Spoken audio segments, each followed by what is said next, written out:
Hello everyone and welcome to yet another edition of K Sports Sunday. I am Tom Kelly alongside Dylan Quint and the Boston Globe's Kevin Paul Dupont and BU wrestler Dane. Now, let's get right on to it. There's been quite a controversy surrounding BU wrestling as out of nowhere BU just abruptly canceled their wrestling program. It just came out of nowhere. And Dylan, what do you make of this? Yeah, BU not having their wrestling program anymore. It's definitely it's definitely hard if you're a BU wrestler. All of a sudden, out of nowhere, just happening. So it's gonna be hard, but you have to move on if you're BU. So. And Dane, as a wrestler yourself, what do you think of this? Well, I was caught off guard, big time. I come in here as a freshman. I had high expectations for this program and where it was going to take me and the team. And just to have, after 1 year, the program just taken out from underneath me, it's a shock, and it's hard to come back from, but we're going to do it. Yeah, what were your goals, as a wrestler, if you really were going to stay, through your senior year? What were your goals exactly? Well, my goal was to become a national champion and have a team behind me that was going to support me, and we're going to do great things as a team. And I think we were in a perfect position to make that happen. We had great coaching behind us. Coach is just an amazing guy. Really cares about his wrestlers, and our assistant coach, Coach Harrington, he's the best. He's going to do whatever it takes to make sure that we're where we want to be after our 4 years. And so I had the high expectations of being a national champion. All right, what are you gonna do now that can't do wrestling anymore? Well, as of right now, I'm still gonna fight with the team to try and get this program back. We have 1 more year next year, and I plan on making the most of it, becoming a conference champion, hopefully national champion, and we're gonna try and fight and save this program. And if not, we'll see where things go, but right now I'm fully in with the BU wrestling team to help save the program. All right, Kevin, what do you think of all this BU wrestling getting canceled? Well, I don't think it's any surprise that programs get cut through colleges. If you look at NCAA Division I wrestling over the last 25 years, half the Division I programs in the country have cut back on it, have gotten rid of the program. It's gone from, I think, basically 150 to about 75. But I'm not going to say that's neither here nor there. That really does set the climate to a degree, and that isn't just specific to wrestling.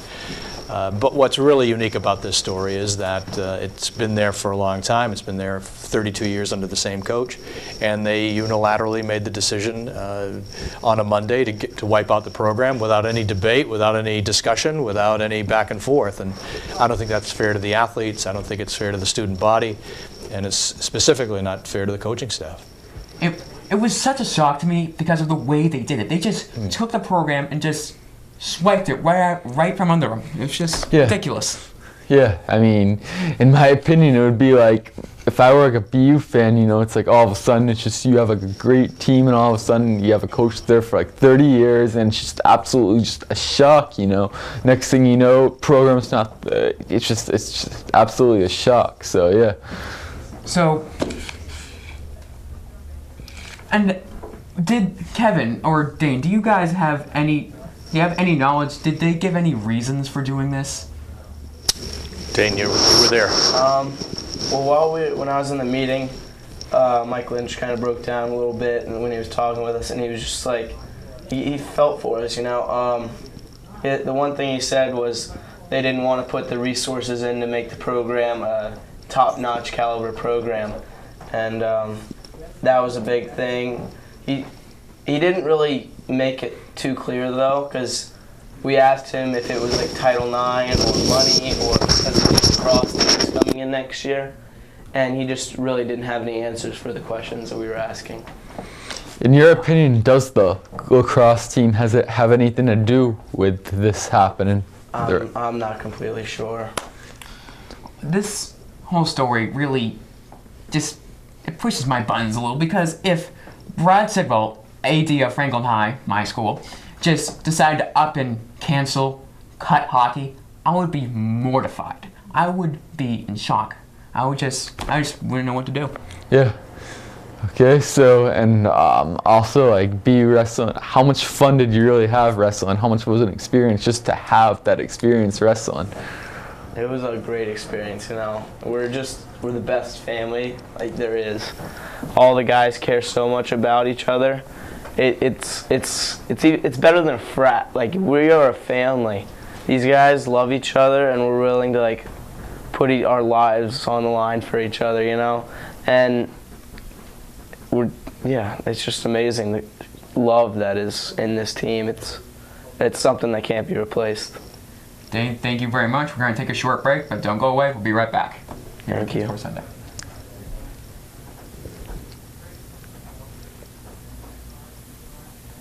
Hello and welcome back to K Sports Sunday. I'm Max Kleiman here with Dylan Quint, Tom Kelly, and Kevin Paul Dupont of the Boston Globe. Let's jump into what the biggest story around the NBA is right now, Kobe Bryant's injury. He hurt his Achilles. He'll be out 6 to 9 months with this injury, and it really hurts a team like the Lakers, who's vying for that 8th seed in the final playoff spot, who, if they got in, would be matched up with some tough competition and would really need their best player to move on. Let's start with you, Kevin. How does this injury affect a team like the Lakers, and can they really bounce back from it? Well, if it was just some 34-year-old guy who was a depth player for them, but obviously he's a core player if he's not the core player.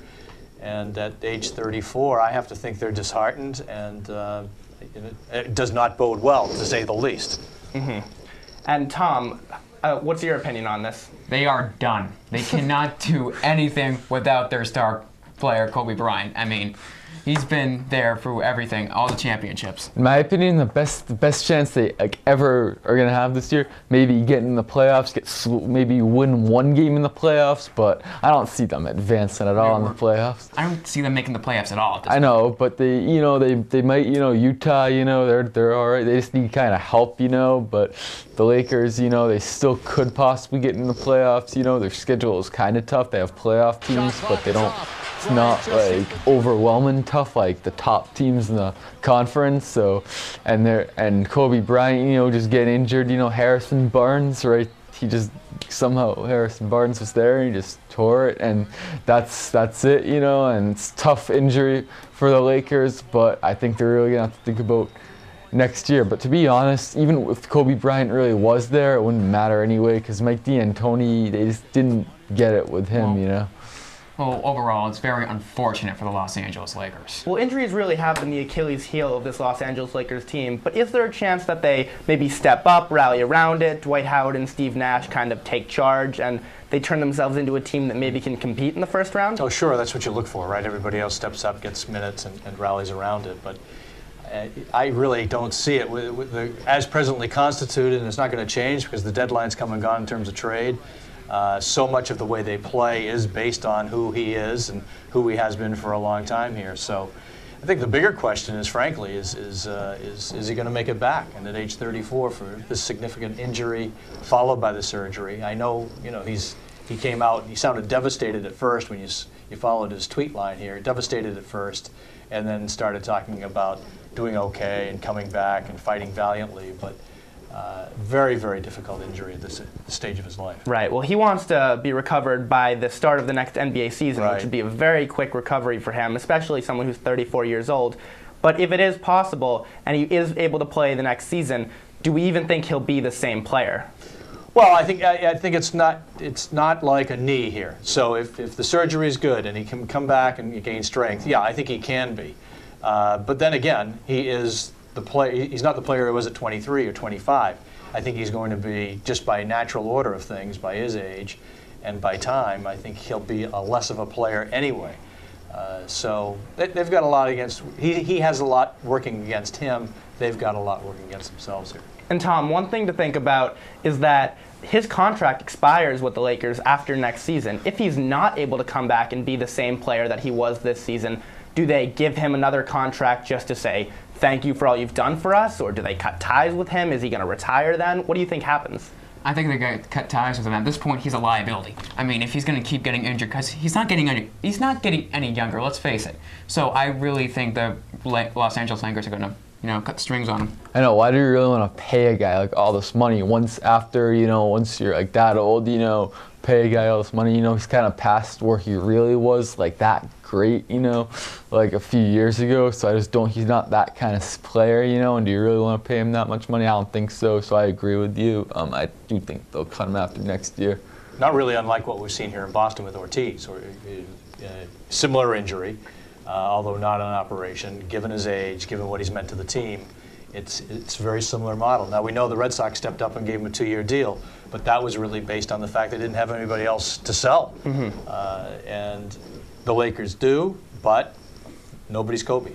Right, exactly. He's kind of their star player, and you could make the argument that even with Dwight Howard and Steve Nash, the Lakers just will not be the same team, and they won't even be as good as the other team in LA, the Clippers, if they don't have the great Kobe Bryant. Sure, and frankly, it wasn't going all that great with the three of them close to their game or around their game. Now, it could be surprised. It could be that they take him out. We've seen this on other teams where you take the star player out and the other guys play more freely. Well, the Celtics are doing that right now. Exactly, with more confidence. So with KG out, with Rondo out, Pierce comes and goes, and some of these guys have stepped up, and there is that tendency for that to happen. But this isn't a guy who was a B player. This guy, as you well know, in his day, he was an A-plus player. Exactly. Let's move on to the biggest story of the day this Sunday. It's the final day of the Masters. We have Angel Cabrera leading at 8 shots under right now, with Tiger Woods 4 strokes behind. Woods obviously assessed the 2-stroke penalty yesterday. A lot of people thought that he might be able to possibly come back from that, win the Masters. He had never come back from behind in a major tournament and won. It doesn't look like he's going to do that today.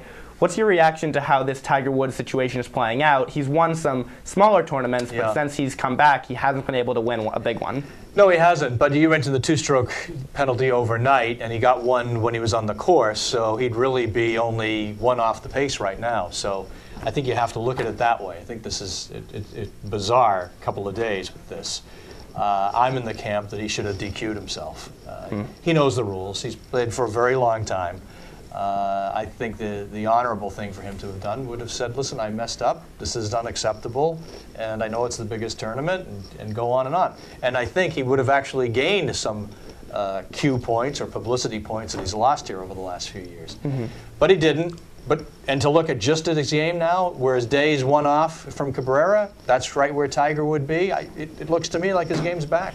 Yeah, it seems like his game is back, although, you know, the 4 strokes behind is kind of a little misleading based on what you said about a lot of the penalties he's had. What do you think about Tiger Woods? Do you think he's really gained and become back to the player that he used to be? Well, you know, anyway, he's getting older, you know. I know golf, people can last for a long time, but no, I don't think he's way, like, he's definitely not the same player as he was before. He was, like, winning all these tournaments, you know, but I do think that he has improved. You know, when he first came back, he just was terrible, but now he's at least competing, you know. He's pretty competitive. He's just not exactly the same where you really would predict him to win. Now people aren't exactly predicting him to win anymore. He's no longer the best player in the world anymore. What about you, Tom? Well, I have to agree with you. He's obviously not. He's not 10 years younger, but he is improving. Now, I have to agree with you. He is improving, only 4 strokes off the lead, and he could be 1 stroke off if he wasn't assessed a 2-stroke penalty. So I think he's improved, but he will never be the same player that he was. Yeah.